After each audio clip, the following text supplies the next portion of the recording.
Okay, everybody, you're very welcome to this afternoon's webinar. Thank you very much for taking time to join us. I'm just going to run through, my name is Tony McCusker, I'm a General Manager in the National Mental Health Office. I'm going to take a quick run through the house rules, I suppose, for the event. The webinar will address the questions and scenarios that we had asked in advance for and that we have received, but you can post a question using the question function, which the panel will answer if they can get around to it. And we may theme some questions together, and any questions that we feel are relevant and that we can't answer during the webinar, we will create a PDF and share that after the event to anybody who's registered. I'm going to ask Dervla Ayres, who is the Assistant National Director, to open the webinar. Dervla. Good afternoon, everyone. I'd like to extend a warm welcome to each of you to our webinar on HSE National Consent Policy and considerations for mental health services. I would particularly like to welcome and thank our panel for giving their time and expertise. With the recent enactment of the Assisted Decision-Making Capacity Act and the 2024 revision of the National Consent Policy, discussions have begun on the interaction with mental health legislation and the impact on health service provision. It is in this context the aspect of consent can be misunderstood. Today we want to explore its implications on mental health service provision. Our panel will navigate us through various dimensions of the complexity of consent in the context of mental health service provision, based on the collected questions and scenarios we have received, highlighting the importance of respecting the person's wishes, exploring how we support people where they are perceived unwise decisions, and fostering environments of trust and safety. Discussing mental health can be sensitive and challenging. However, it's precisely these conversations that pave the way for the greater understanding, empathy, and ultimately positive change. By attending today, we are taking a significant step towards enhancing a culture of respect, empathy, and consent within mental health services. I encourage each of you to ask questions and share your insights. The webinar is being recorded, and there will be follow-up information provided on the questions and scenarios posed. This is an opportunity to harness the collective wisdom and expertise present in this virtual room to further our understanding and commitment to promoting person-centred mental health care. Once again, a heartfelt thanks to our expert speakers and to our participants, especially the Mental Health ADM Reference Group, the National Office for Human Rights and Equality Policy, for arranging the webinar, and in particular, Elaine, Aisling, and Tony for coordinating, and of course, everyone for tuning in. Please enjoy the session. The webinar today is going to be chaired by Professor Mary Donnelly. Mary is a professor in the School of Law at University College Cork, researching in the fields of mental health capacity and health law. She is a member of the expert group to review the Mental Health Act as a member of the Mental Health Commission Legislation Committee. She was also chair of the technical expert group to develop the codes of practice under the Assisted Decision-Making Capacity Act 2015. She joint chairs the HSE National Consent Advisory Group, and she chairs the HSE Assisted Decision-Making Steering Group, and is a chair of the Ministerial Working Group on Advanced Healthcare Directives. I'll go on and introduce the panel also. Professor Sean O'Keefe trained in internal and geriatric medicine in Galway, Dublin, Boston, and London. He is consultant geriatrician in Galway University Hospital. He is co-chair of the HSE National Consent Steering Group and a member of the Department of Health Protection of Liberty Safeguards Expert Advisory Group. Bear Grogan is a policy and research manager at Mental Health Reform. Before that, Bear worked in the Dáil as a parliamentary assistant. Bear was also a director of elections in 2016. Bear has worked in areas such as homelessness, community development, and reintegration supports for people leaving prison. She has worked with and advocated for people with mental health difficulties for many years. Kerry Coskelly is a principal social worker in adult mental health. She completed her master's in social work from Trinity College Dublin, her master's in advanced healthcare practice, and master's in digital healthcare from University of Limerick. She has frontline experience in mental health, community development, medical and fostering social work, homeless and disability services. Kerry lectures on a number of social work programs covering topics such as critical and radical social work policy practice, critical mental health, activism in social work and social work technology. Kerry is co-chair of the Mental Health Engagement and Recovery National Family Recovery Advisory Group and chairs the EDM working group. Kerry has the privilege to lead social work and peer support services who work from a rights-based and recovery-focused perspective. Trevor Phillips is a mental health nurse working in St Patrick's University Hospital with 30 years nursing experience across a wide range of mental health services. Trevor currently works in Laois Offaly as an Assistant Director of Nursing. Trevor sits on the Sharing the Vision Quality Assurance Framework workstream and is a member of the Mental Health Commission Community Standards Working Group. Trevor worked in nurse education for 3 years and is an adjunct lecturer with TUS Athlone, lecturing on specialist subjects such as mental health legislation, human rights recovery-oriented practice, and individual care planning. Michael Ryan is the National Head of Mental Health Engagement and Recovery with the HSE. Michael brings his own lived experience of mental health challenges and now enjoys a full life in recovery. The Office of Mental Health Engagement and Recovery's function is to ensure that the perspective of lived experience and the recovery approach is central to the design, development, and delivery of improved mental health services. This is achieved through utilising lived recovery expertise as a therapeutic and service improvement tool. He has a strong record of accomplishment in recovery practice and innovation, having worked as an advocate and peer support worker before being appointed as Director of Advanced Recovery in Ireland. His most recent role prior to taking this up was Service Improvement Lead with the HSE, where he's worked on a number of innovative projects. Brendan Kelly is Professor of Psychiatry at Trinity College Dublin.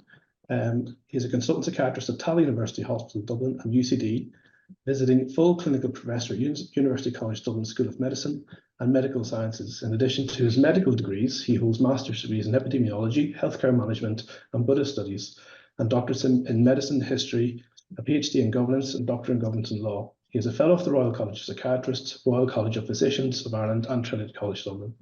In 2017, he became editor-in-chief of the International Journal of Law and Psychiatry. So we will move on to Professor Sean O'Keefe, who's going to give us a brief talk about the Assisted Decision-Making Act.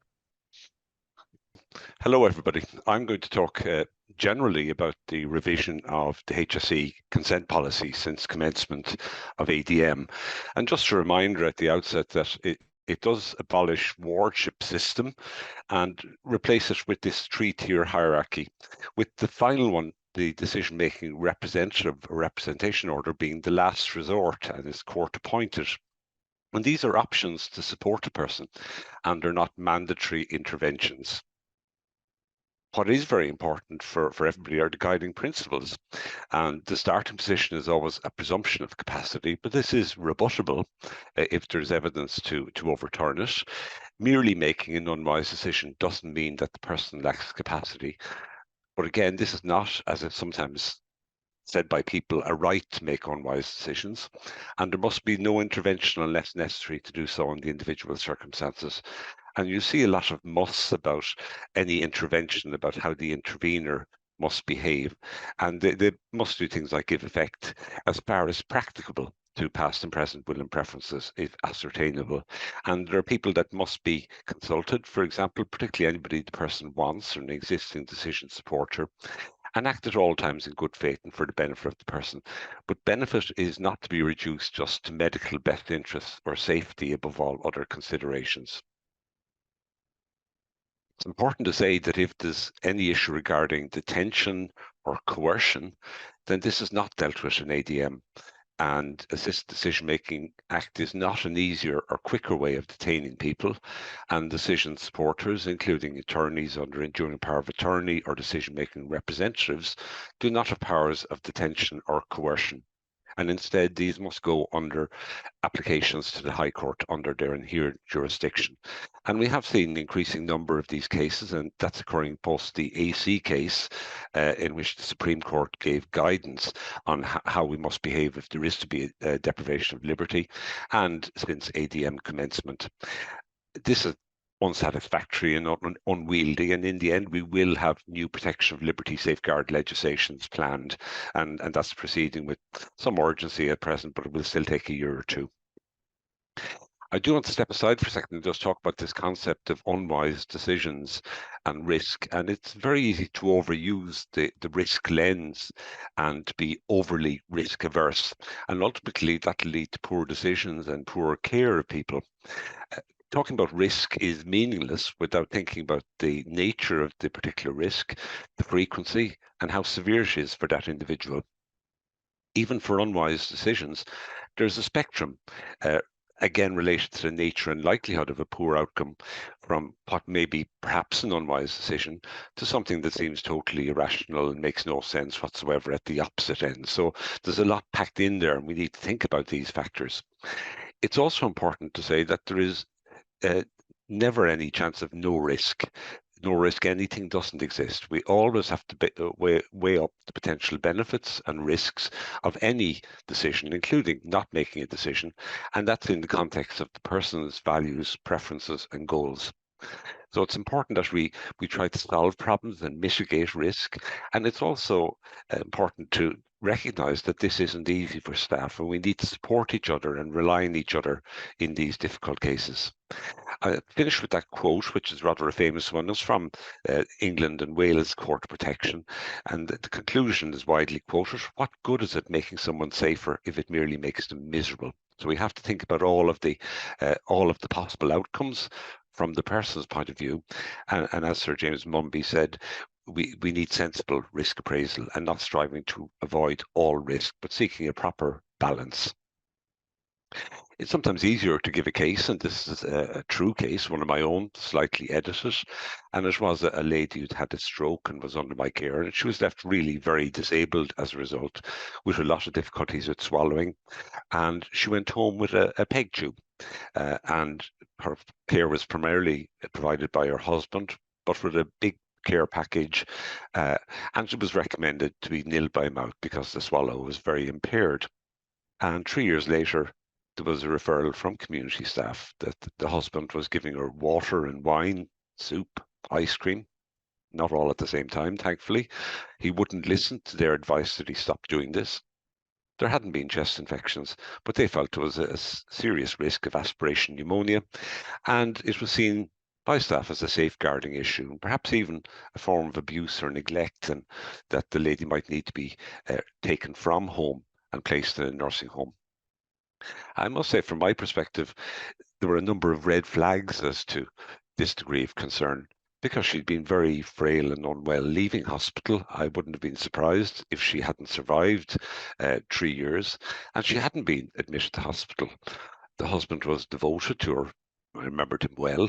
Taking her into care was really a kind of nuclear option, and people were very certain, and a lot of things in life are uncertain.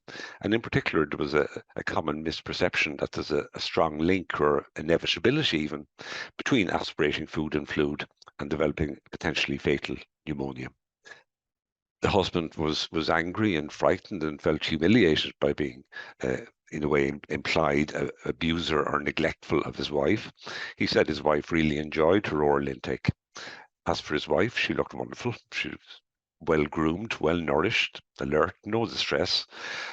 Her mouth was clean, which is always a good indicator of overall care, and she'd no respiratory problems. And the husband gave her some ice cream and tea while I was there. She coughed a bit and then signalled that she wanted more. And the message was, he's doing a great job, leave him alone, that this risk concern was overstated. We have had to revise the consent policy to take account of ADM, and treatment decisions under ADM have very broad definition, including just about anything done other than basic care. There is a pervasive myth that ADM abolished next of kin consent, but it never had any legal validity. And this statement is from the National Consent Policy in 2013, just stating what was and remains the position, that family members, friends, carers, next of kin organisations, none of them can give or refuse consent on behalf of an adult who lacks capacity to consent unless they have a formal legal authority to do so. Now, there will well be decision makers with that formal legal authority in some cases, as ADM rolls out, but staff have been asked, do we need to go to court to get, for example, a decision-making representative appointed who can give consent if somebody needs a procedure? And the answer is very much no. The consent policy, following extensive consultation, takes the position that healthcare professionals should act as if the decisions were interventions under ADM, although in most cases they won't be, and apply the guiding principles of ADM. And it also discusses some situations where this won't work and where legal advice or consideration of a formal support arrangement might be needed. So to summarise it, if there is a support arrangement in place, then respect the scope of that arrangement, but many won't include healthcare decisions. So there may be consent from the person, and that's with assistance if required. There might be joint consent of the person and a co-decision maker if they have one for healthcare decisions. There might be consent on behalf of the person from a decision-making representative if the person has one for healthcare. But remember always that the decision-making representative has to go back to the principles, him or herself, and ascertain will and preference, for example. But if a person can't consent for themselves and there is no relevant decision support arrangement, then consider the guiding principles. And this includes particularly, is the intervention for the overall benefit of the person, if it's consistent with the will and preference, if ascertainable, and consider the views of those who must be consulted, such as anyone named by the person, or others who may be consulted, and that includes others close to the person and those who care about the person and for the person. And if these are all in line, then in most cases one can proceed with the intervention. And in the consent policy, there are what we hope will be helpful templates that can be adapted if necessary and used to record the basis of providing procedures, whether or not will and preference is ascertainable. Thank you very much. So thank you. I'm going to pick up on the aspects of the National Consent Policy 2022 that are specific to mental health. So obviously everything Sean says applies in a mental health context, but I'm going to talk about those elements of the policy which refer specifically to mental health. And as you know, but just to reiterate, we're talking here about two parts of the National Consent Policy. Part 1, which applies to adults, and Part 2, which applies to children and young people. Now, the part which applies to adults was revised. So we're working off National Consent Policy version 1.2. Make sure that's the one you access.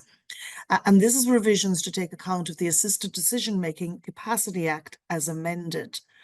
And I emphasize the as amended there because the original act, the 2015 Act, was quite substantially amended by the Assisted Decision-Making Capacity Amendment Act of 2022. So if you're looking at the Act, make sure you're looking either at both those acts or you're looking at the consolidated version. So it was necessary to amend the National Consent Policy to take account of those changes in the Assisted Decision-Making Act.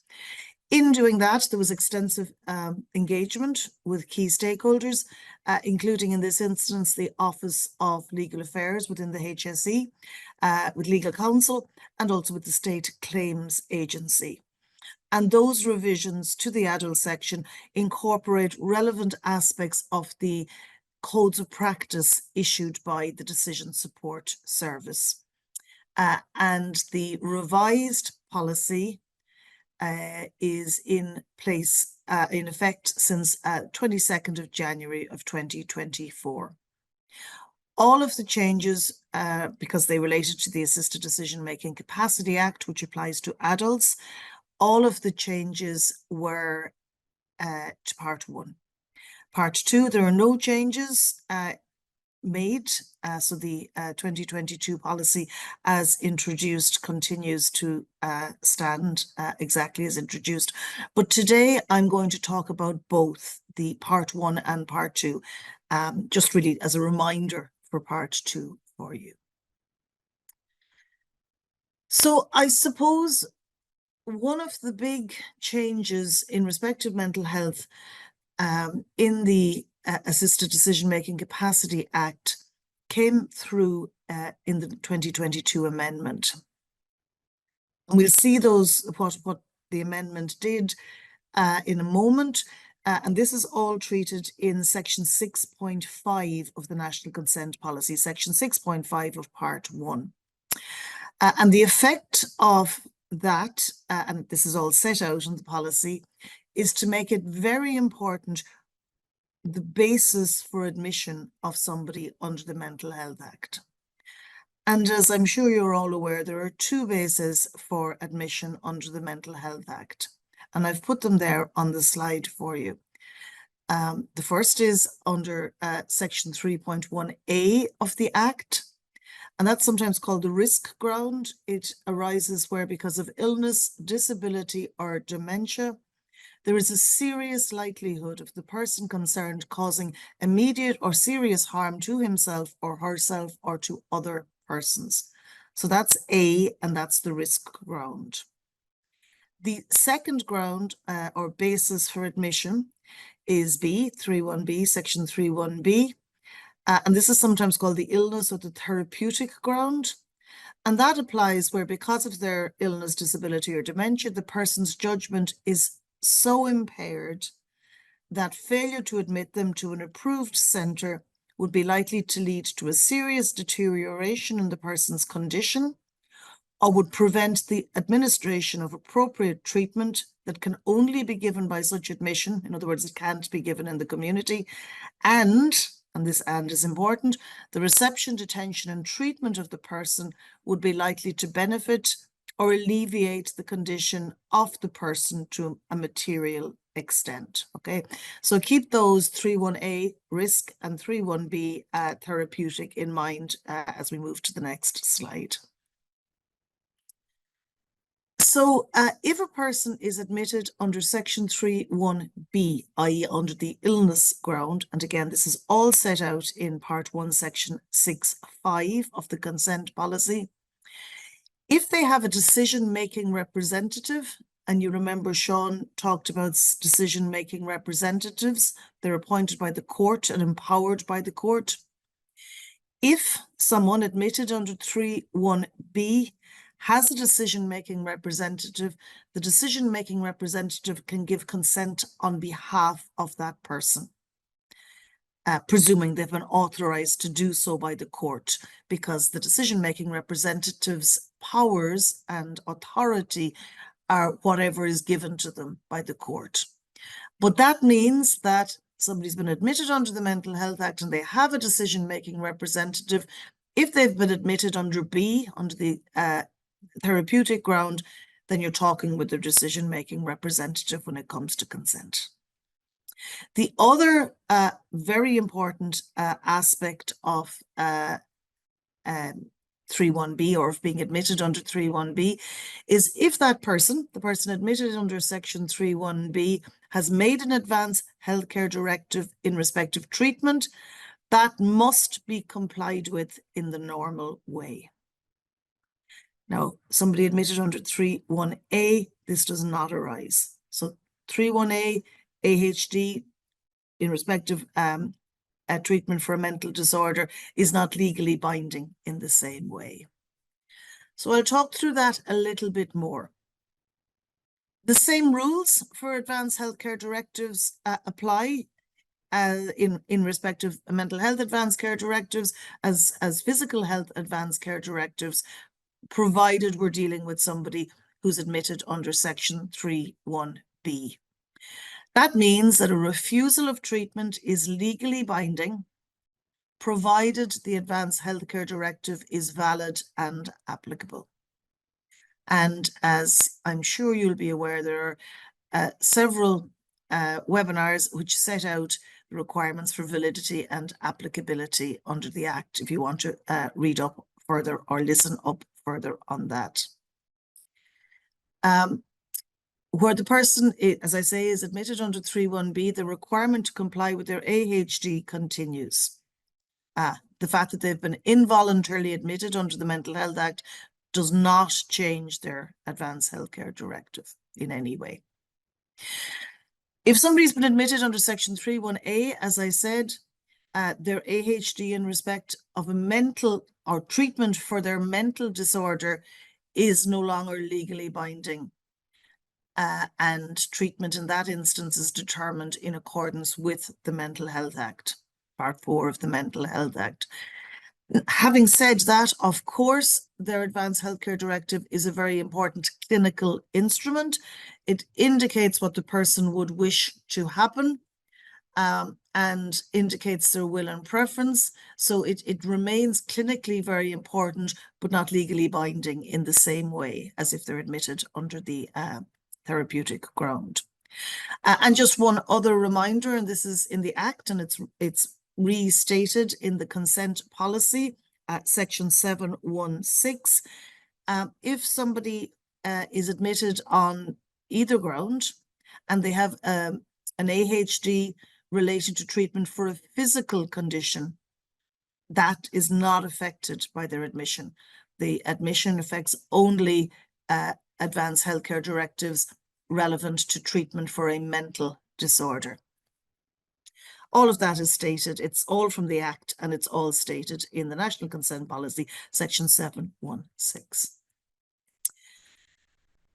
So to move on to children and young people, this is part 2 of the National Consent Policy, and there are 2 distinctions that I'm going to be working with in the next couple of minutes.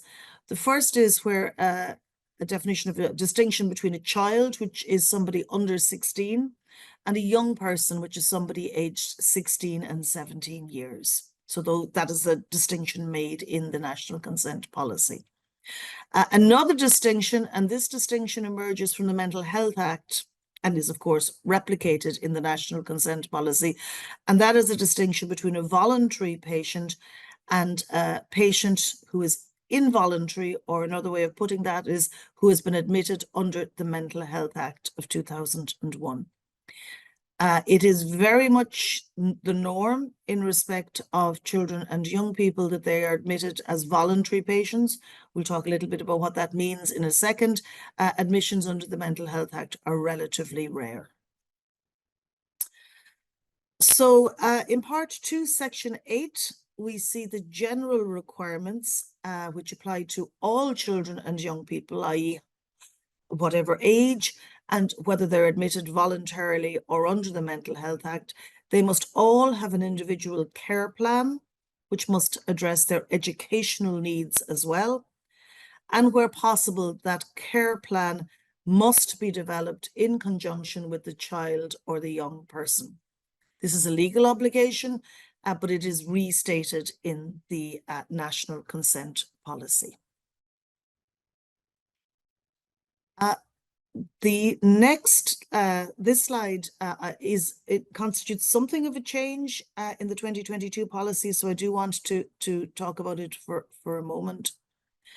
So where a child or young person is receiving treatment in the community or in an approved centre, it doesn't matter. The location for this slide doesn't matter, provided that they are not admitted under the Mental Health Act. So the Mental Health Act does not apply in these situations.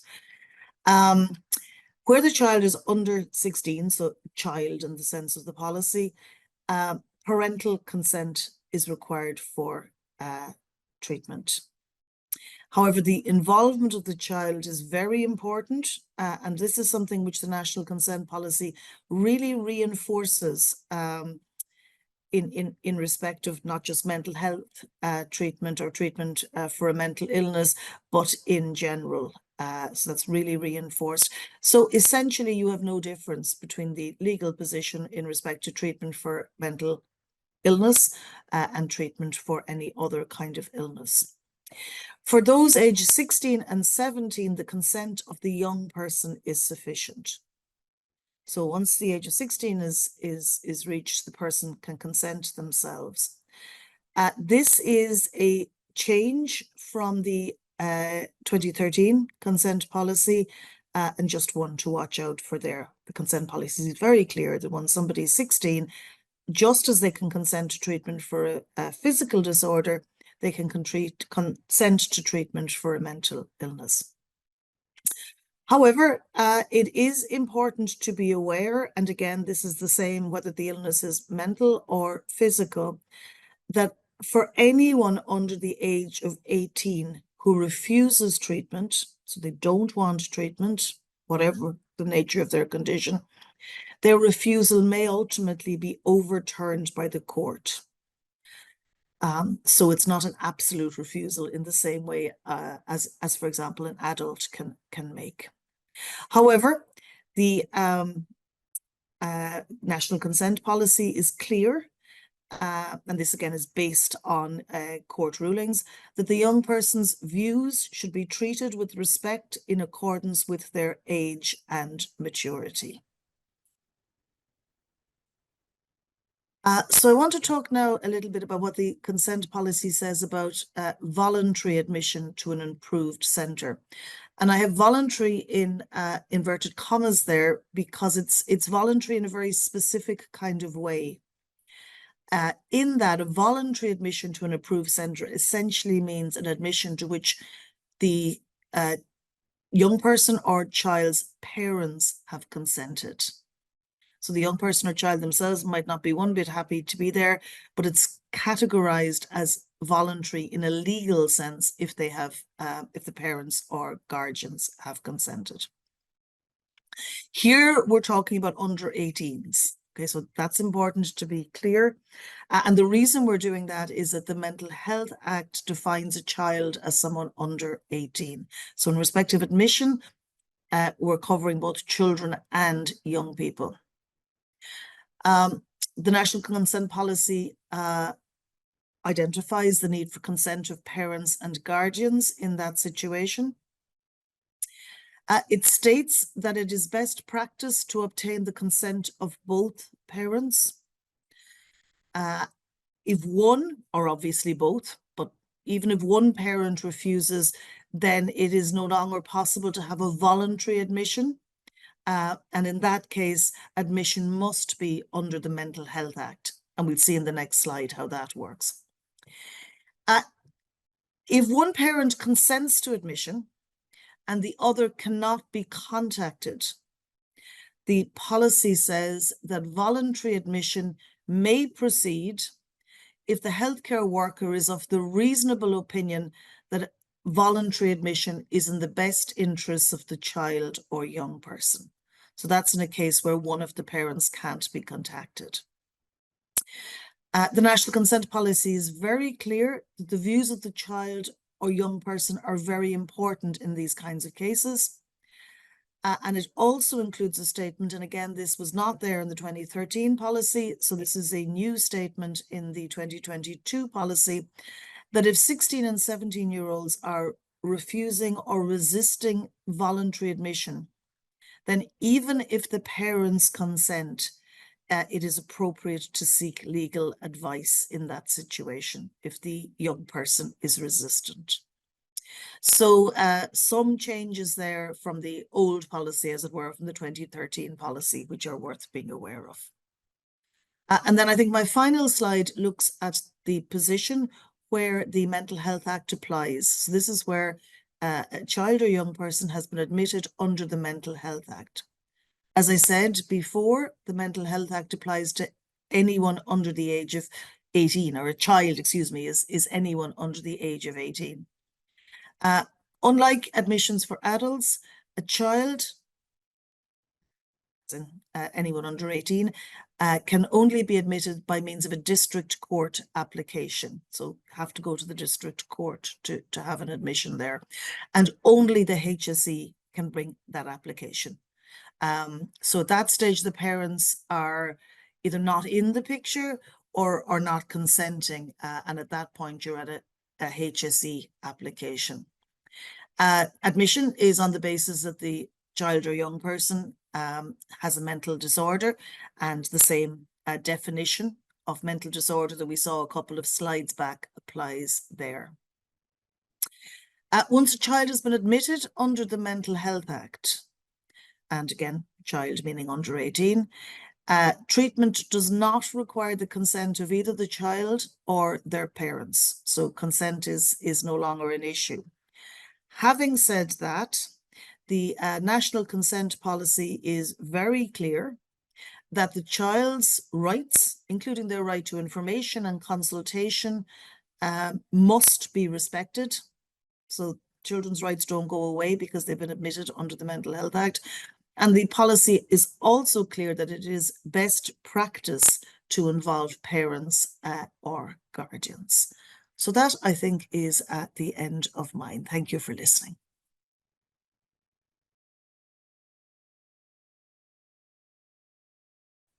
So our first question here, this is as the question was submitted to us. Please consider how the National Consent Policy impacts on how consent is recorded for long stay charges in mental health long stay facilities. Previous practice was family members had to consent on behalf of the service user, but now it's necessary to work within the ADM, the Assisted Decision Making Act. And the point being made here is multidisciplinary teams need to be aware of how consent is sought in these cases. So Trevor, if I may, I'm going to turn to you first regarding consent in the context of long stay facilities. Sure, thanks very much, Mary. Yes, I suppose ultimately the first thing you're going to do is there's going to the presumption of capacity, you know, that so with that in mind, you're going to ask the person, what do they want? What is their will and preference? What is their express need? And that's something that we would do as part of our daily operations when we are developing individual care plans with patients and residents and service users, is to see what their expressed needs are and what their expressed wishes are, and to make sure that they're clearly documented within the person's individual care plan. As well as that, I suppose, if it's a thing that that the person may be at a stage that they're not able to verbalize that or to communicate that to you, that you would reach out to somebody who may be close to them, would have known them for a long number of years, to see what they would understand as being this person's expressed wish, and that would be aligned with the person's personal values, their beliefs and goals, and so on. I suppose it's very important that the person's own voice is heard, particularly when you know, from healthcare workers that have been working closely with this person, you know, that they also may understand the person's expressed wishes and how they, you know, in terms of particularly around medical interventions and so on and so forth. And again, as part of the individual care planning process, something that can kind of supplement that or certainly speak to it would be a RAP plan, so your Wellness and Recovery Action Plan. So within our services, a lot of our service users would have devised wellness and recovery action plans, and they would have documented those plans so that they have a toolkit in place for times when they are maybe not in a position to make those decisions for themselves and so on. So to maybe make reference to those as well. But it's important that there's good communication amongst all members of the multidisciplinary team, that there's that shared goal setting with the service user, with their family, with their consent, and that people are aware of what the expressed will and preference of their particular person's needs are, and that they are followed through and respected. That's really helpful. Thank you very much, Trevor.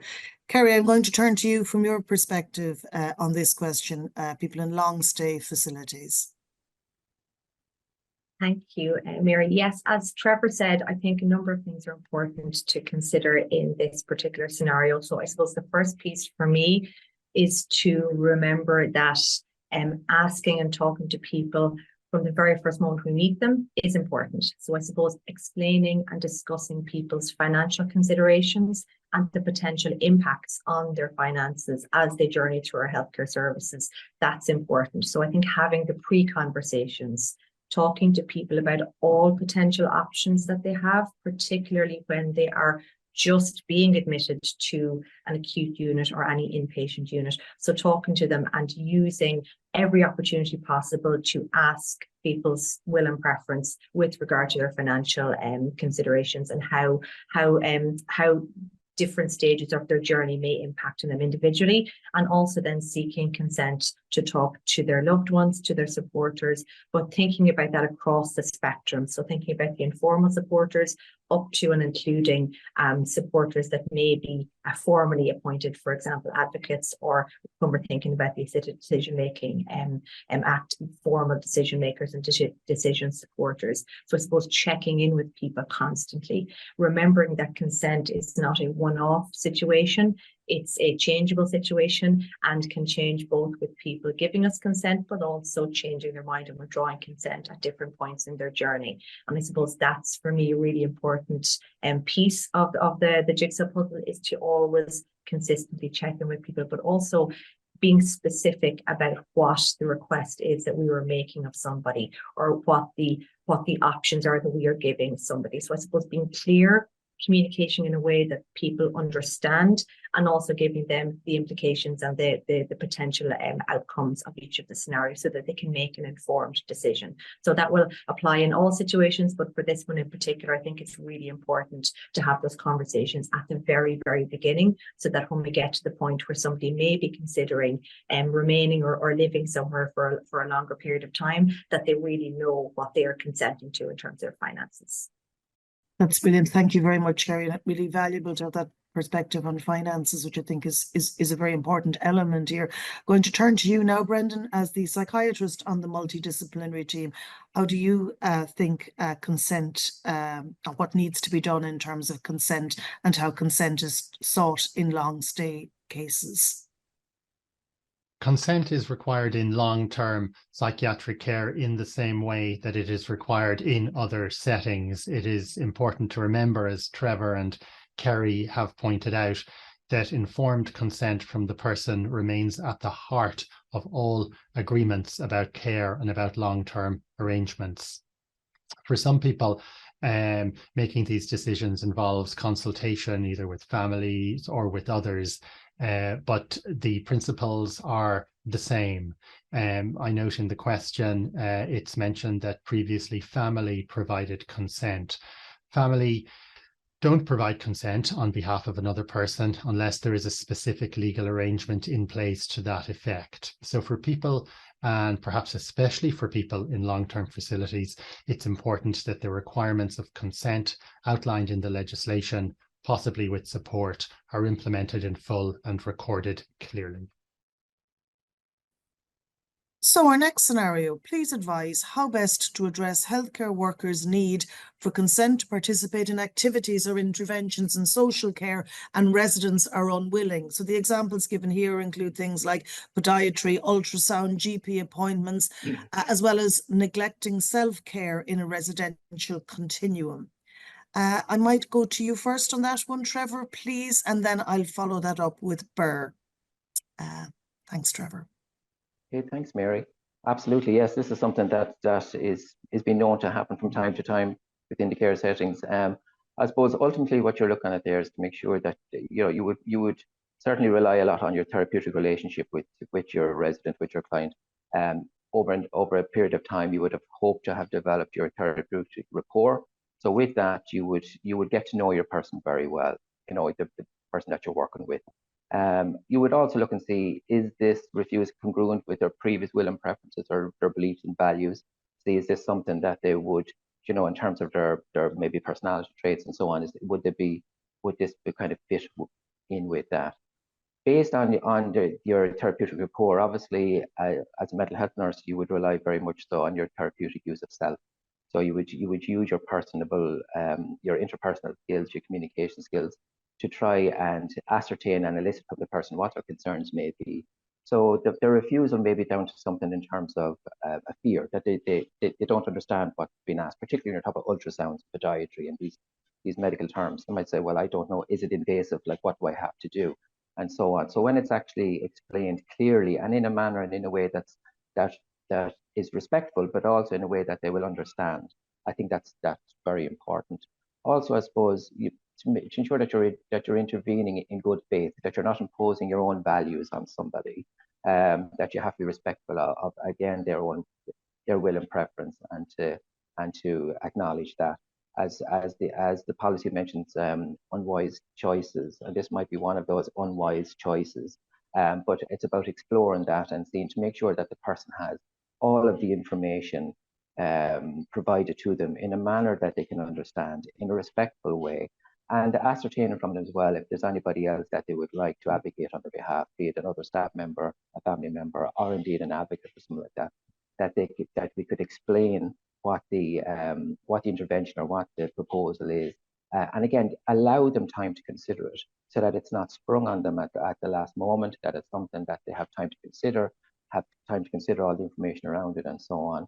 And after that, I suppose, if you've linked in with a person who can support them in that decision making, you know, that you would link in with them, obviously with the person's consent, and discuss it. But ultimately, at the end of the day, you have to respect the person's right to make that decision. And you can certainly make sure that you document it and that it's clearly documented. And each time it has been discussed with the person that it has been clearly documented and what information has been given, how it has been explained, particularly if there's other methods such as diagrams or information leaflets and so on, what has been given to the person and the time frame, you know, that you've given, that you've afforded a person to consider that offer, you know, before they make a final judgment call on whether they want to have that intervention or not. I suppose ultimately that's really where it would be at in terms of nursing. However, if you were concerned that the person, you know, that there may lead to harm, or even, you know, then it might be a matter that you would go and, you know, you would discuss it as part of the wider MDT. You would discuss it as part of care planning. It would be brought up at every evaluation and review of that individual care plan. And again, approach in a very you know, caring and professional manner, and using your again, your interpersonal skills. But if you were afraid that this person may have come to some harm, it might be a matter of seeking legal advice in terms of what way is the best way to approach this, particularly if the person has the capacity and ascertain, and if the person has the capacity to actually make this decision. Obviously, that's not something you're going to jump to as your first port of call, particularly if it's something along the lines of podiatry or something like that. But certainly, you have to take it on a case-by-case basis. Thanks a million, Trevor. Lots of really helpful practical advice, I think, there, and that emphasis on the relationships and the importance of relationships, I think, is really important. Bear, if I might turn to you, please, on this one, from your perspective, what would you see as important? Thanks so much, Mary. And I suppose coming from the human rights person-centred element, I'm just going to keep it really simple with the consent policy around decision making and capacity. The exact same with physical health. If you're somewhere interacting with health and social care services for a physical health issue, you are well within your rights to not take part in activities or to not attend the services like GP appointments.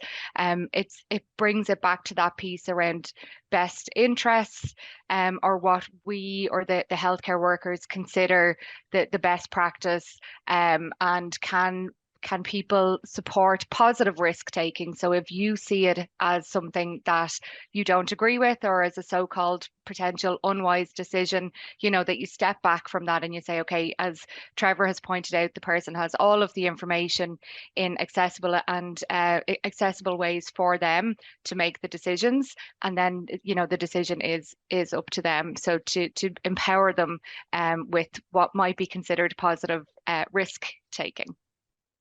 Thanks very much, Bear, and that importance of empowering and information very well, importantly brought out there. So thank you both very much. We move on to our next scenario. So here's a question which I think we might ask Sean. How to address the client's interests if they decline or disengage with the capacity assessment when capacity is in question and concerning? Interesting one for you, Sean, and I know you have strong views on this one. Well, thanks, Mary. It depends on the context, because we've already said that you're not going to be using these tiers of support unless they're absolutely necessary. So that, for example, why would you be doing a capacity assessment in most cases? It's with a view to using a support, or in limited cases in going to the High Court if it's going to be a coercion or detention matter. If, for example, somebody doesn't want to engage with a capacity assessment, then they won't be able to create a co-decision-making agreement, and if they want to do that, they have to go along with the capacity assessment. Similarly, they won't be able to create an enduring power of attorney in these circumstances. In other cases, it depends very much on the circumstances. It may well be, I said that the presumption of capacity can be rebutted, that some of these actions may have been so hard to understand that there may be a very serious question about capacity, and even in the absence of a full assessment with the cooperation of the person, one may nevertheless be able to reach certain conclusions based on their prior actions or prior speech.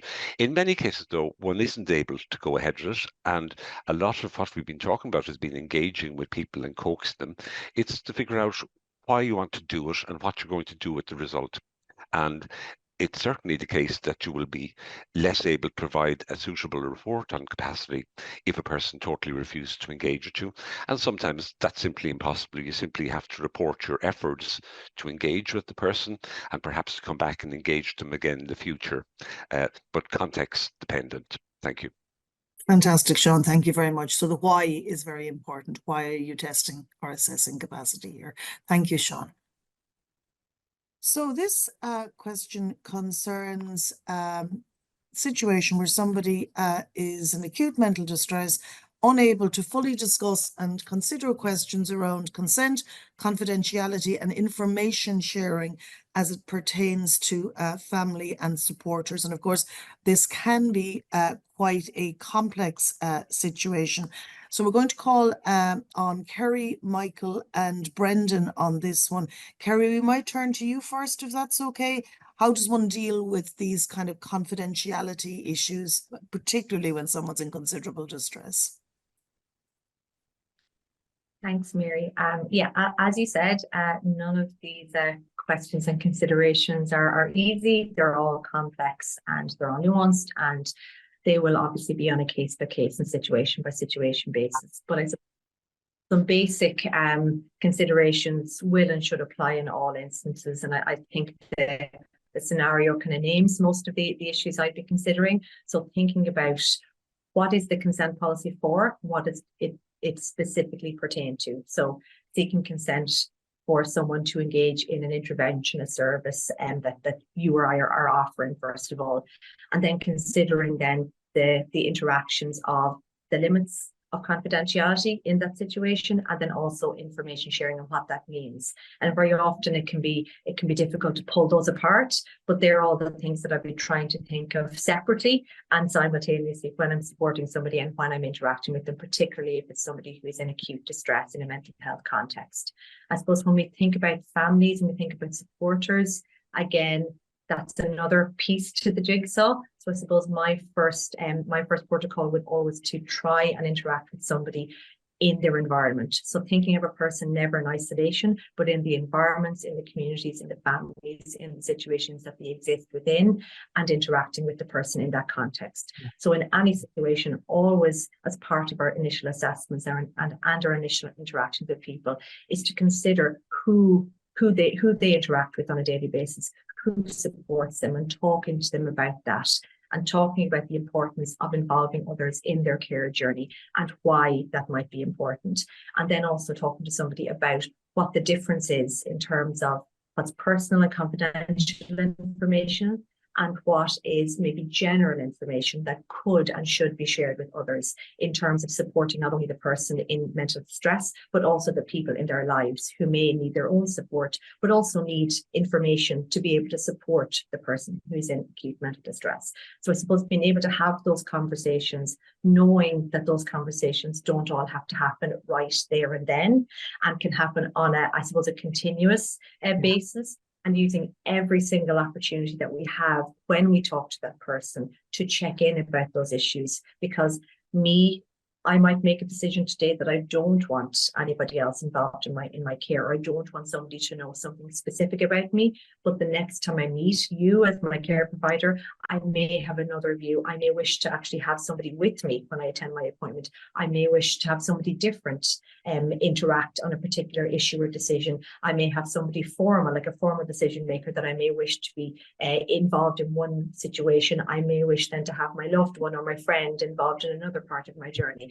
I suppose it's really important at the get-go to say these words to people out loud, to say consent, explain what that means, to say confidentiality and when those limits might arise, particularly if we're concerned that a person may be a risk to themselves, but also may be a risk to others, and they may need to consider how to break that confidentiality and what that means. But I think the key piece is informing people very clearly what all of these things mean in a way that they can understand, and why we as healthcare providers and social care providers make a decision to do something. We need to consider a lot of different, I suppose, information in the background ourselves as well, whether it be our professional guidelines, legal obligations, organizational obligations, ethical obligations, etc.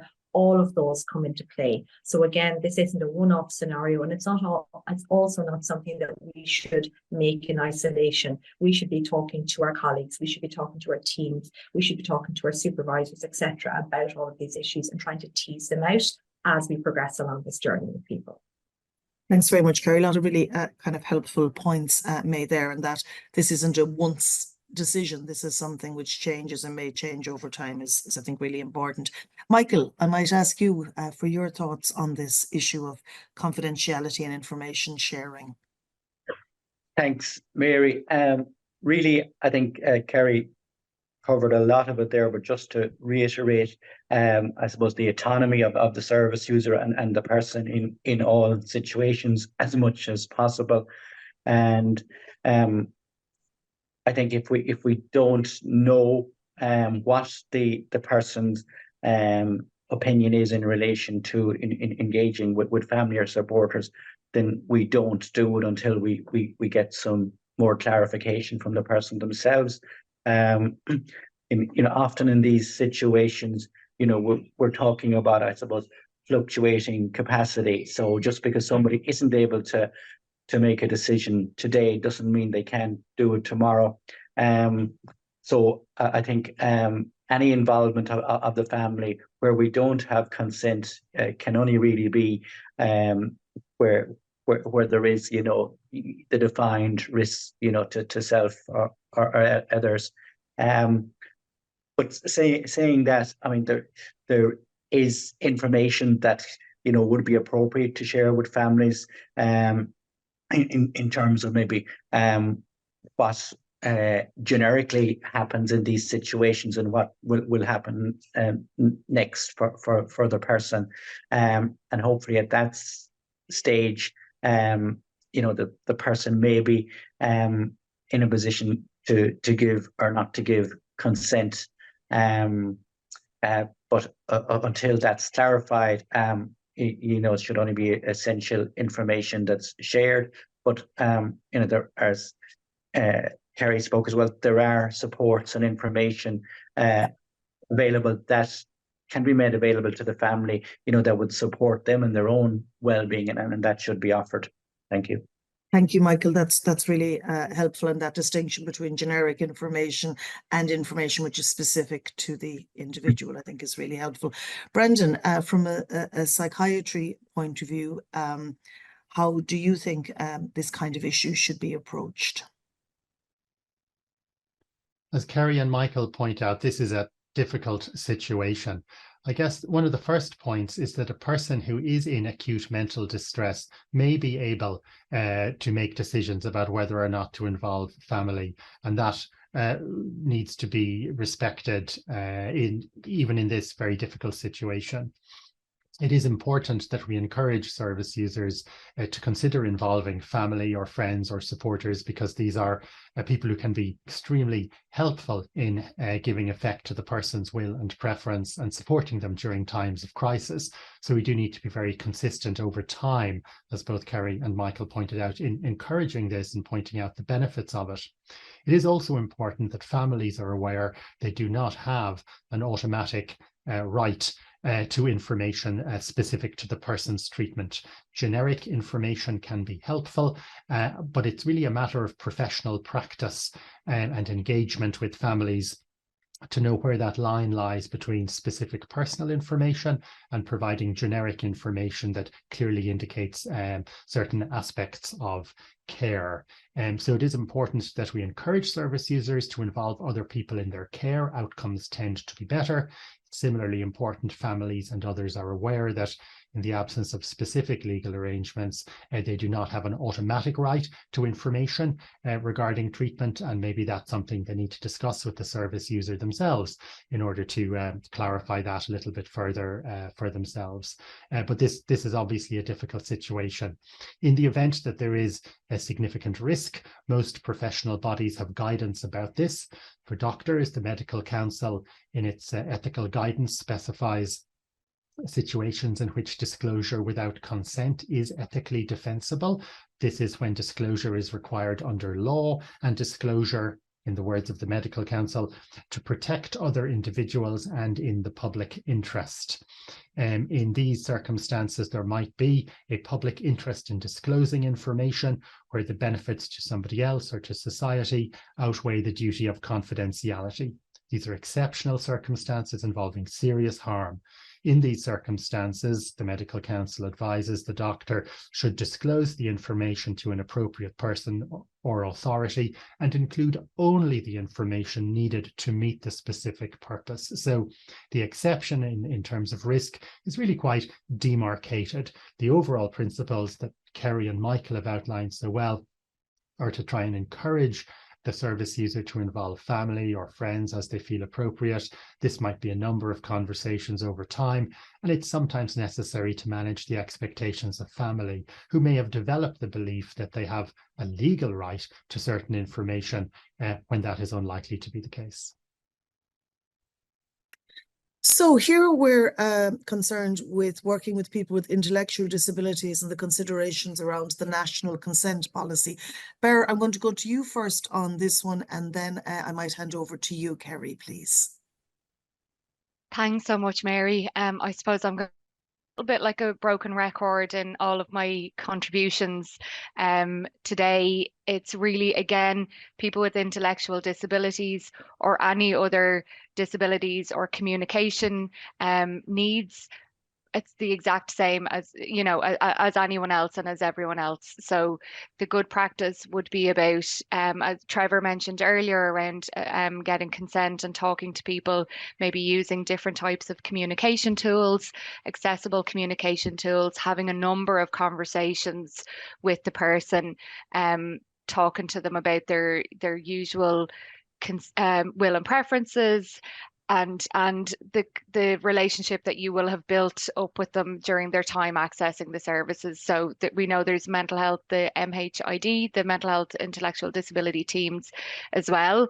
But really it's the exact same as with anyone else who might have any sort of communication or accessibility needs. So really ideally having materials available either in easy to read or using different methods of accessible communication is the way to go about it. But just as with everything else I've been saying, you know, the person's consent is key in all of this, and their will and preferences.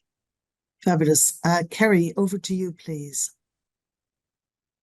Thank you. And I think I will be simply agreeing and confirming with what Burr has said, but absolutely, I think it's really important to remember and to discuss again with our teams and with our colleagues and with the person and persons directly, the presumption of capacity and presumption that we need to be asking everyone, whether it be somebody with an intellectual disability or some physical disability or any of us, what are our will and preferences, and then working from there and presuming that people can and should be able to make their own decisions, whether they are wise or, as was mentioned earlier, inverted commas, unwise decisions, and that notion of positive risk taking, but also just, I suppose, looking at ourselves as health and social care providers, and I suppose taking that additional step of ensuring that we are making the effort to communicate with people in the way they require it, and not the other way around. And I think that may be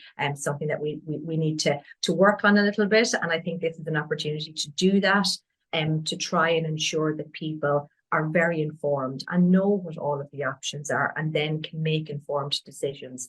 And noting that discussions and communication and decisions can be made in a myriad of ways. They can be verbal, they can be non-verbal, they can be creative, they can be traditional, they can happen in lots of different ways. So I suppose this is an opportunity for us as health and social care providers to widen maybe the lens of how we discuss consent and discuss issues with people, and how we then receive that consent or otherwise.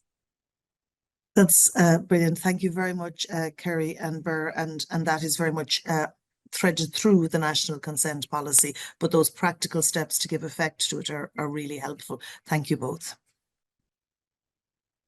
So this scenario concerns how to align the Mental Health Act, which, as we know, has not yet been reformed, although reform of the Mental Health Act is on the way. That Act, the Assisted Decision Making and Capacity Act, and the National Consent Policy.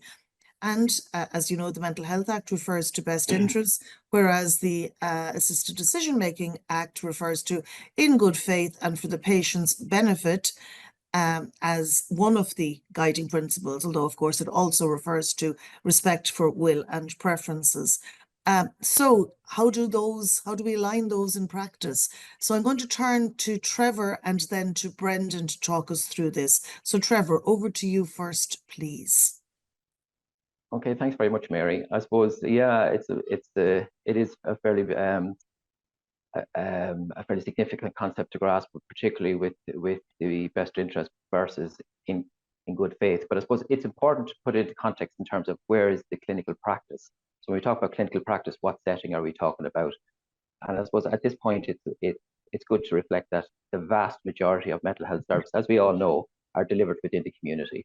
And with that in mind, everybody should have the same rights as everybody else, so that it should be non-discriminatory, that all decisions that are made on a case-by-case basis and don't contravene the person's human rights in any way, and that the person's expressed wishes, their will and preference, and so on are respected, but also that they are discussed, if appropriate, and clearly documented with each person that's using the service as part of their care plan, so that they can be reflected upon. But as we've said several times throughout today, they're a snapshot in time and they are subject to change. So people may change their mind and so on. So it's about being mindful of that. And just to reflect back on a piece that Darla mentioned in her introduction, that our service should be based on respect, empathy, and consent, and so that they should be the kind of cornerstones that we base all of our practice on, particularly when it comes to human rights and so on.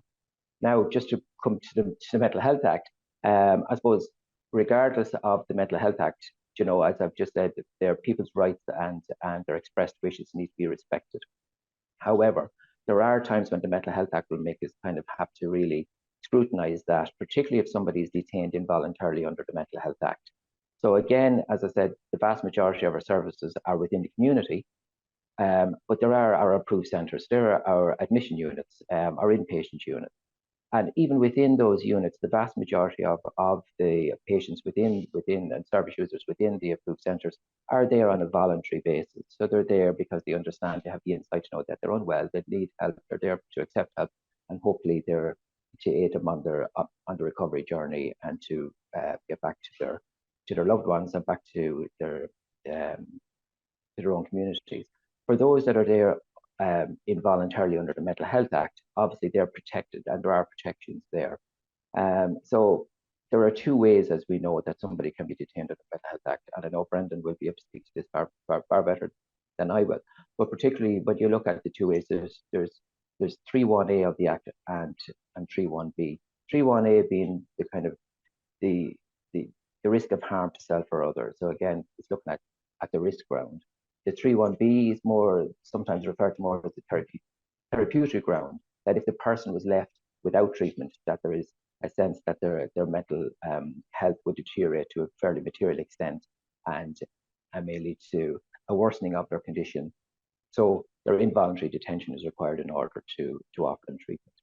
With that in mind, if you have a decision-making representative that has been appointed, that decision-making representative has the authority to make decisions for that person, but only if the person has been detained under 3.1b. So you're talking on the therapeutic ground. However, conversely, if somebody has been involuntarily admitted on the risk ground, they can't. So it's about being mindful of that. But again, I suppose, like Barra mentioned earlier on, I'm a bit like a broken record. When you go back to the person's expressed will and preference, if they have, when you reflect back to what their expressed needs are, and what they have mentioned that they would be willing to consent to, and so on, that could be maybe part of an individual care plan.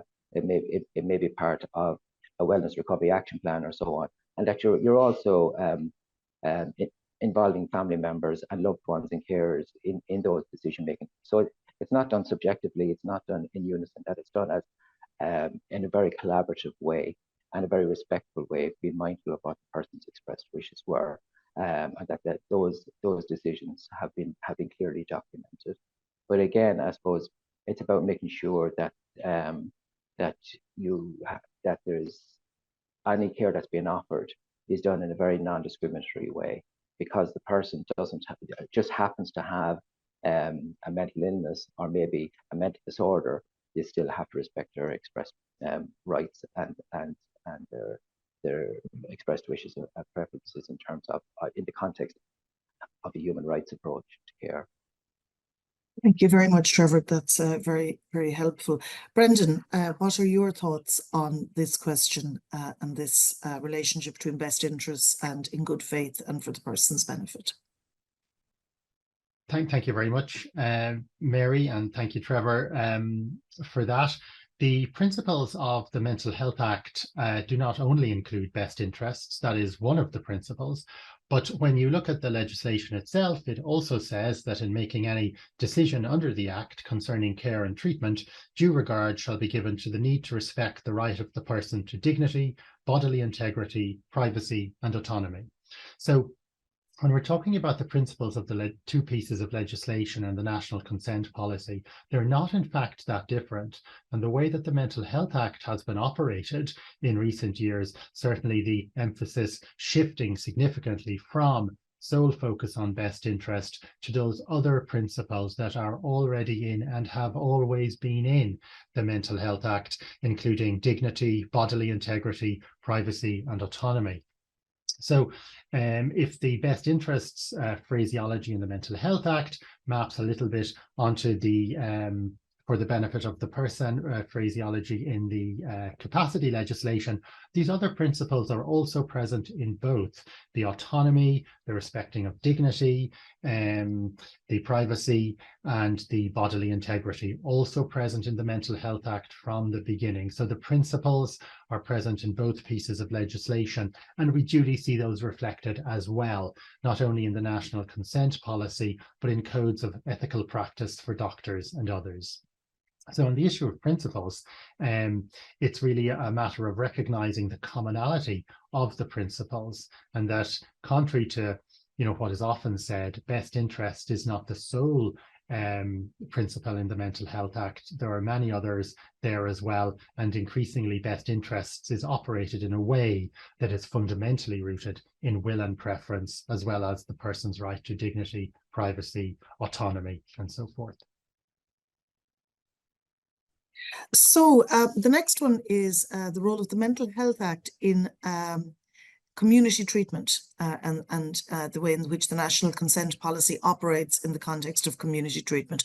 And for this, Kerry, I'm going to turn to you, please. Thank you, Mary. And I think I'll refer back to and just remind everyone of this particular issue that was covered in the introductory presentations. And I suppose just to reiterate the importance, and I think of what others have already said multiple times, the importance of beginning with and from the person's will and preference and keeping a rights-based perspective in mind. And I think if we start from there, we can't go too wrong. And I think it's incredibly important to just remember that a person's will and preference is key. Asking the person for others to be involved in their care journey, if at all possible, whether that be, again, informal or formal supporters, and then working from there. So I think it's just to refer back to the presentation at the beginning and this topic being covered there. It doesn't matter whether somebody is attending a mental health service or whether they're attending any other service for any other health and social care needs. Their will and preference always has to remain at the centre, and their rights in working from that perspective always has to be key. Thank you very much for that, Kerry. So this question looks at advanced healthcare directives where a person is detained under the Mental Health Act, and we've discussed this already in the introductory presentations. But the instance that does not comply with the ADM Act, is that being considered under review of the Mental Health Act? So Barry, I'm going to go to you as the expert on where we're at in terms of the review of the Mental Health Act. Thanks very much, Mary. I'm not sure how expert I am. We have to hope and see what's happening with the political system. But we know that the reform of the Mental Health Act is on the priority publication list, and we believe that it's hoped to be introduced before summer recess, so sometime before the middle of July. But there's a significant legislative process for it to go through both the Dáil and the Seanad, through committee. That's not a quick process at all. And then we know that after that it would have to go to the President to be signed into law, and then even after that things will have to be put in place before commencement. So similar to the Assisted Decision Making Capacity Act, you know, there was a gap from when that was introduced, even the amendment bill, when that was introduced in the Oireachtas, before it was then actually commenced and operational. So we're very hopeful that it is a priority for we know it's a priority for this government, and that for whatever the next iteration of a government will be, and we are hopeful that the discrimination around will and preferences and advanced healthcare directives will be addressed in the reform of the Mental Health Act, but nothing is going to happen overnight. I think that's a very helpful reminder, and really helpful working through just how long the legislative process is in this context. Brendan, I'm going to turn to you regarding advanced healthcare directives and detention. If someone is an involuntary patient under the Mental Health Act, in summary, an advanced healthcare directive that is valid and applicable to the treatment of physical illness remains valid and applicable. That is not changed by the person's status under the Mental Health Act. It's a little different for an advanced healthcare directive pertaining to mental health care, as Mary has pointed out. In summary, if the person's detention is based in part or in full on Section 3.1a of the Mental Health Act, that is the risk criterion, then their advanced healthcare directive pertaining to mental health care is not binding for the period of time that they are detained on the basis, in part or in full, on the basis of Section 3.1a. Even in that circumstance, of course, their advanced healthcare directive is a clear indication of their will and their preference and their wishes regarding treatment, and regard should be given to it, but it is not seen as binding if the advanced healthcare directive pertains to mental health treatment and the person's detention is based in part or in full on Section 3.1a, i.e. the risk criterion of the Mental Health Act. As Burr points out, these provisions may be changed at some point in the future, but that is the current position. Okay, so this is an interesting one. So we've got an older person called Mary who expresses concern about her adopted daughter Anne, who's 30, who she notes is very controlling, wants to always know where her mother is going when she goes out, and refuses to have her sister visit. Anne pays no rent or contributions to utilities and tries to manage her mother's money. In the past, she has kicked her mother during an argument.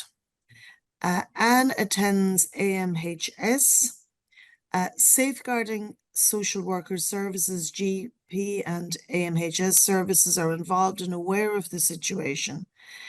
Mary initially consented to services intervening in the context of protecting her rights, but then she withdrew consent in the context of Anne's potential reaction. Difficult one here, which I guess involves safeguarding concerns, really. Kerry, we might go to you first on this, and then to you, Trevor, please. Thank you, Mary. Yes, so again, as with all of our examples and scenarios throughout the webinar, it's nothing simple, it's complex and nuanced, and it deserves a case-by-case and intervention-by-intervention response. And I suppose particularly where there's safeguarding concerns, or alternatively we could think about it as adults at risk of abuse concerns, it's important to note that the consent policy may be of relevance, but also So other policies, other contexts, other legislation, etc., will and may well be at play at the same time. So I suppose my first response would be to, in any safeguarding issue, is to look at the immediate risk. So is there an absolute immediate risk whereby I have to intervene in a legislative or in an ethical manner as a health or social care professional, and doing so in the context of informing that person clearly what I'm going to do, why I'm going to do it, and why it may or may not need to circumvent consent in that particular scenario. If it is not something that warrants an immediate risk to life intervention, then we can take a step back and we can have, I suppose, more ongoing conversations about the issue. So I suppose in that context, I think of two things. I think of the acronym LOVE, which I think is a nice one maybe for people to think about. So I think as a social worker, as an MDT member in the context of safeguarding, whether it be financial abuse, whether it be psychological or sexual abuse, whether it be multiple services being involved with the family. And I suppose in this scenario, it's a think family response. There is more than one person availing of health and social care professional services, and therefore there are multiple people and services involved, but within the context actually of public health services. So we can think about the ability to information share across the HSE and as health and social care professionals. We can also think of our risk management policies. We can think of the available safeguarding policies. We can think of our legislation that exists, for example, domestic violence legislation that exists. So we have to consider all of that. So if we think of the acronym LOVE, we think of L, our legal obligations and considerations. We think of O, our organizational our organizational obligations and considerations. We think of V, we think of our values. So my values as a social worker, my principles as a social worker, but also the service users' values and ethics, and their will, their preference, their rights, their views to make wise and, inverted commas, unwise decisions. And E, our ethical codes. So my code of practice as a registered social worker, yours is a registered, doctor, nurse, etc., etc. So we need to think of all of those at the one time, and that's where the acronym ethics comes in. Everything held in consideration simultaneously. So we have to consider it all together. So I think in that context, that's where I would always and try to come from in terms of safeguarding as it pertains to mental health. Thank you. That's really helpful. And love and ethics. Nice to be good getting on with there. Trevor, have you anything you'd like to add to that, please? Thanks, Mary. Yeah, I think Kerry has covered it fairly comprehensively. Thanks, Kerry. I suppose the only thing from a nursing point of view that I can think of is in terms of the immediate danger or risk that maybe that person may be vulnerable to. Obviously, we're all working under the safeguarding policies, under trust and care policies, and so on. There are those protections in place, but certainly from a practical point of view, I would be looking at maybe speaking to the individual and seeing if they would be willing and open to the prospect of maybe taking some time out from that particular residence, to bring her to a place of safety. So looking at a community residence, so on, is there a crisis bed or something like that? So to ensure that the person doesn't come to any immediate danger or harm, particularly when there's physical assault that may be being alleged.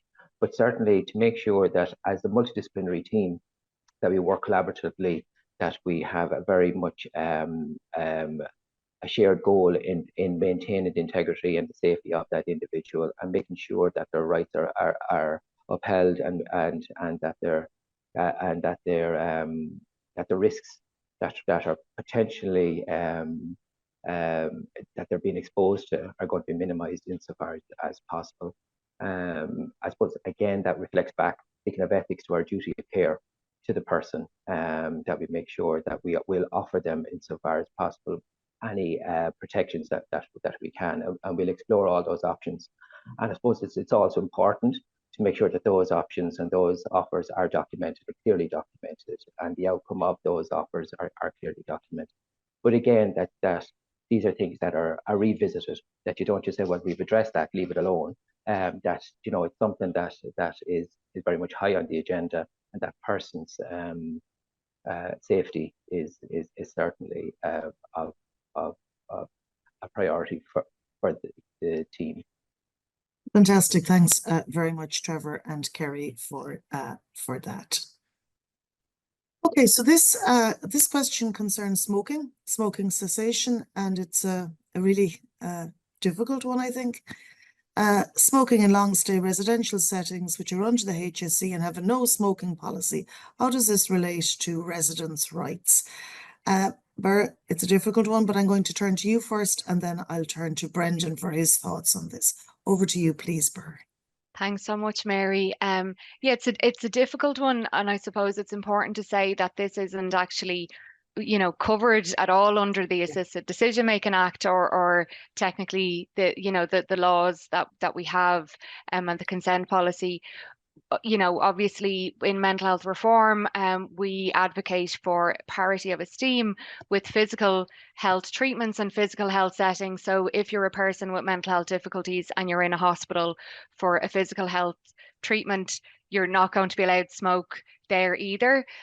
So we know that, there's a move across Ireland around smoking cessation policies and, particularly in healthcare settings, and for the workers and other residents in settings. So with that in mind, we would be saying people shouldn't be smoking in those areas unless obviously there's a designated area, which there probably won't be at the moment. But at the same time, I know Brendan will make some really great points about, when people are in a mental health crisis and kind of the de-escalation techniques and things that might be needed. But I believe nicotine patches can be given in those scenarios as well. Great, thank you very much, Ber. Brendan, over to you and your thoughts on no smoking policies in mental health settings. Most healthcare settings have no smoking policies, but these cannot be absolute policies or absolute bans, particularly when we're talking about facilities in which people might reside, like community hostels. Usually some kind of appropriate regard is made to facilitate a certain amount of smoking in that way. On the other hand, the HSE and other organizations have a responsibility to generate a smoking policy which really encourages and supports people to step away from smoking as much as possible. The issue is more complex in the acute situations, for example, following acute admissions to inpatient psychiatry units, when people are in very high states of distress, and sometimes people experience frustration and occasionally resort to violence owing to various factors. In those circumstances, it would seem disproportionate to absolutely deny people the opportunity to smoke or to have nicotine patches, and often they are deployed judiciously in the sort of best interests of the person and in order to respect their dignity and their autonomy in those circumstances. However, it is important that once acute circumstances are passed, everyone is offered the opportunity and support to try to step away from smoking or reduce their intake of cigarettes. And I think perhaps in the longer term, that will produce a lot more benefit for many people if we pursue those no smoking policies. But often in the acute situation, it is not possible to be absolute about this matter, given the balance of considerations at those times.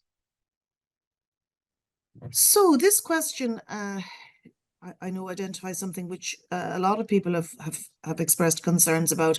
How does the National Consent Policy support and provide pathways to care for older adults who live in severe squalor and are vulnerable? Sean, I know you've a lot of experience in this, as indeed does Kerry, who I'm going to come to next. But first, Sean, over to you, please. Thanks, Mary. I mean, these are always very difficult. I appreciate they cause a lot of concern to staff and the community, but the policy itself doesn't provide a direct pathway. A lot of it is down to clinical common sense. You do everything you can to persuade people to accept help, to offer clean-up services. You try and coax people into allowing some alleviation of their condition. And often with time and with ongoing relationship with the person, it is possible to gradually change things. It very much depends also on the circumstance, because what looks like squalor to us sometimes is home sweet home to the person, and we just have to be very wary. Having had kids in university, my whole understanding of squalor has greatly reduced. But no, there are where genuine ones. We may have to sometimes use public health measures if there's a serious hazard to others. But in terms of the actual person themselves, I'm afraid persuasion is going to continue to be the mainstay of making changes. Thank you, Mary. Thanks very much, Sean. And that issue of persuasion and relationships has been a recurring theme really throughout this webinar. Kerry, your thoughts on this, please. I won't add too much to what Sean has said, because he's really covered it essentially. I think the key piece is relationship building. And another key factor, which I'd mentioned previously, was to consider the person in the context of their environment. So drawing on all resources to try and, I suppose, get to the core of what the issue actually is, and try and work from there, keeping the person's will and preference at the centre. And I suppose in terms of thinking of the consent policy, it does note a person's right and ability to make decisions that we may not consider in our own context to be the ones that we would make. So inverted commas, unwise decisions. So I suppose it's to keep all those things in tandem and in our minds at the same time, and also using our colleagues, our supervisors, our peer networks to discuss these issues, because they are complex, they are nuanced, and they don't occur in isolation. So again, it's using every single opportunity. I think I've said this before, and I think I'll sound like Burr is saying, like a broken record, but to repeat again, to use every opportunity to revisit issues with the person in the context of the consent policy, to seek their consent to intervene and to support them. But always remembering, like Sean said, that while my living environment may not be what somebody else chooses, and vice versa, somebody else's living environment may not be what I choose, but that doesn't mean that it's not that person's right to make that decision. Thanks very much, Sean and Kerry, for that very helpful response. So this concerns involuntary patients, in other words, patients who've been admitted under the Mental Health Act. Can they consent to mental health treatment? And then some slightly a different question, can they consent to being searched upon admission to the approved centre? So we've got both treatment and admission, or searched there. Brendan, what are your thoughts on this one? Thank you, Mary. Involuntary patients who are detained under the Mental Health Act 2001 can consent to mental health treatment. Under Section 57 of the Mental Health Act, it states that involuntary patients must consent to treatment unless, in the opinion of the consultant psychiatrist responsible for the care and treatment of the patient, the treatment is necessary to safeguard the life of the patient, restore their health, relieve the condition, or relieve the suffering, and by reason of the mental disorder, the patient concerned is incapable of giving such consent. So if the involuntary patient has the capacity to consent or withhold consent to treatment, then that must be respected. But if they lack such decision-making capacity owing to their mental disorder, then they can be treated in the absence of consent. And that is Section 57 of the Mental Health Act, and that pertains up to 3 months of the involuntary admission. Regarding the second part of this, can involuntary patients consent to being searched upon admission to approved centres? Yes, an involuntary patient can consent to being searched on admission, just as a voluntary patient can consent to being searched. However, the Mental Health Act does not cover the issue of searching, and some local approved centres have their own policies in relation to searches, generally requiring a person's consent. For any attendees who are unclear what this might be about, is sometimes it is suggested that people's belongings are searched if it is imagined that they might be bringing illegal substances, drugs, basically, into approved centres, which would place the service user and other service users at risk. The issue of searches is a complex one, and most approved centres have detailed policies about this, but they are based on consent, and involuntary patients can indeed consent to being searched, provided, of course, any such searches are in accordance with local policy. So an interesting one here. Can the panel please advise on appropriate responses to community-based patients who have clearly stated they no longer wish to receive a service or supports? Is it in keeping with the consent policy to continue to send regular texts and letters encouraging engagement? At what point can we determine they've withdrawn their consent to receive contact from us? Very interesting question. Michael, to you first on this one, and then turn to Brendan. Thanks, Mary. And as with the theme of the day, really, it's about the preference and the will of the person in this context. So if they have said that they don't wish to continue to receive a service, then that must be respected. I suppose what needs to be clarified is that they fully understand what supports were available and offer, and that they were accessible for the person. So if it was based on something like, do not attend, why did the person not attend? Maybe, the appointment was at an inappropriate time. Maybe they couldn't get there. But, if the person says they don't want to continue, then that must be honoured. What would be useful from the point of view of the service is to learn what is the reason, almost like an exit interview. Was it not aligning with the person's own understanding of their condition, the goals they had? Also, what would be very important in that context is, does the person know how to re-engage with the service if they want to, through, go back through their GP, if they feel the services, that we're offering in the HSE are not appropriate, are we able to make them aware of other services in the community that might help them? But I suppose in short, once it's clearly articulated by the person that they don't want to continue to read service, then that should be accepted. Many thanks for that, Michael, and some nice nuanced points there regarding also the importance of finding out why, what's going on in the situation. So, Brendan, what are your thoughts on this? When do you stop sending texts and letters encouraging engagement? This can be a challenging situation, and it will vary greatly between different service users. I think it is important that we send texts and messages encouraging engagement and offering services to people who attend our service and maybe have simply stopped attending.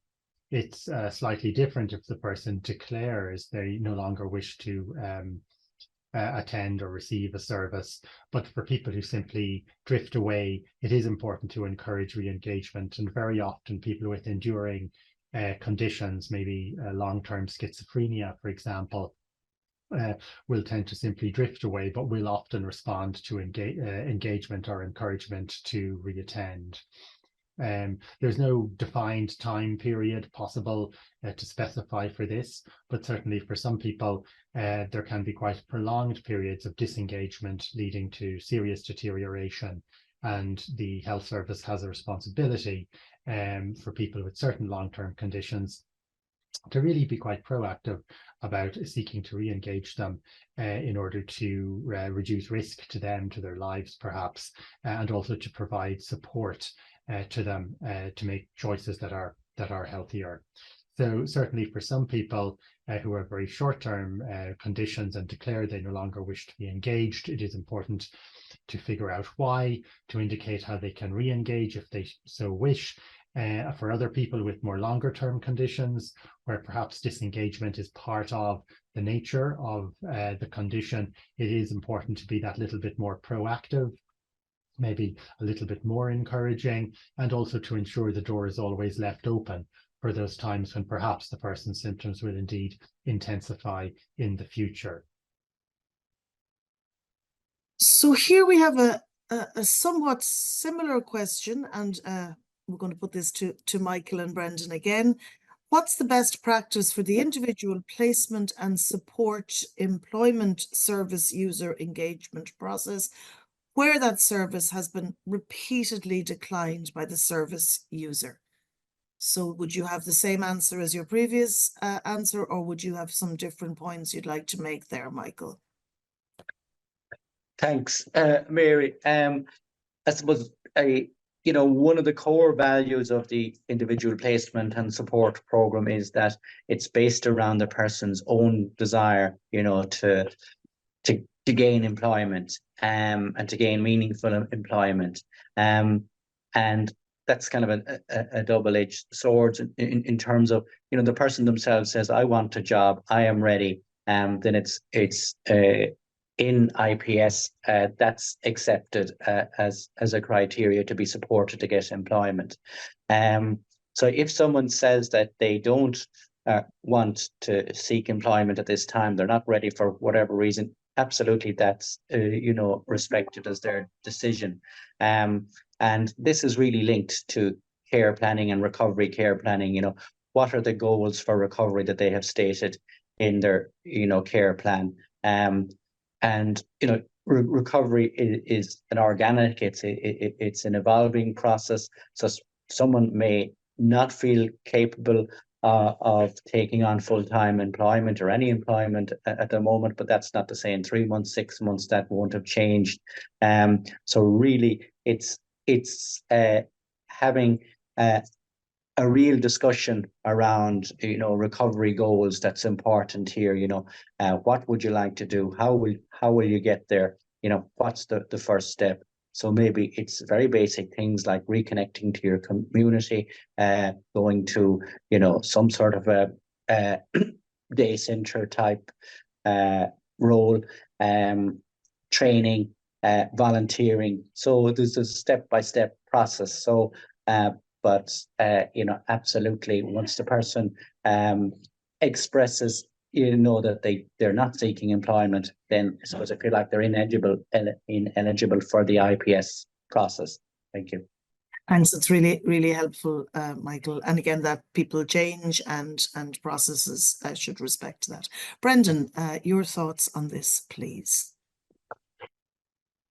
Thank you, Mary. I think Michael covered the key points there. The individual placement and support program is such an incredible benefit to the service, but it does depend very heavily on this being the right moment for the person to participate in this. And if they're not willing or just not in the right place, it is important maybe just to pause and wait until they come around and it's more suited to their needs or more suited to where they are in the process of their recovery. So I think some encouragement is important, but even more so is leaving that door open again, so the person really feels that when the time is right for them, they can return and seek to use that individual placement and use that support to try and consolidate their recovery. So it is important to encourage people, but to recognize maybe the time isn't always right and it might come around again. So here's one last question we received, and it's undoubtedly a very important question. What's your practical guide on how to come out of the ward of court system? Happily, we have addressed this in some length with some really excellent speakers, including the registrar of the wards of court office and a solicitor from the General Solicitor's Office. And that is available on assisteddecisionmaking.ie, and it took place on the 26th of February. So look for that on decisionmaking.ie and you will have all your answers there. It's a very detailed and comprehensive study on coming out of wardship. So To close our webinar, I would just like to say thank you very much to Mary as our chair and to all our panelists. And just to remind people that the webinar will be hosted on the Mental Health Hub on HSE land, and for any registrants, we will send a copy of the YouTube link and the PDF of all the questions, including the questions that we've received during the webinar. Thank you very much, everybody, again, and goodbye.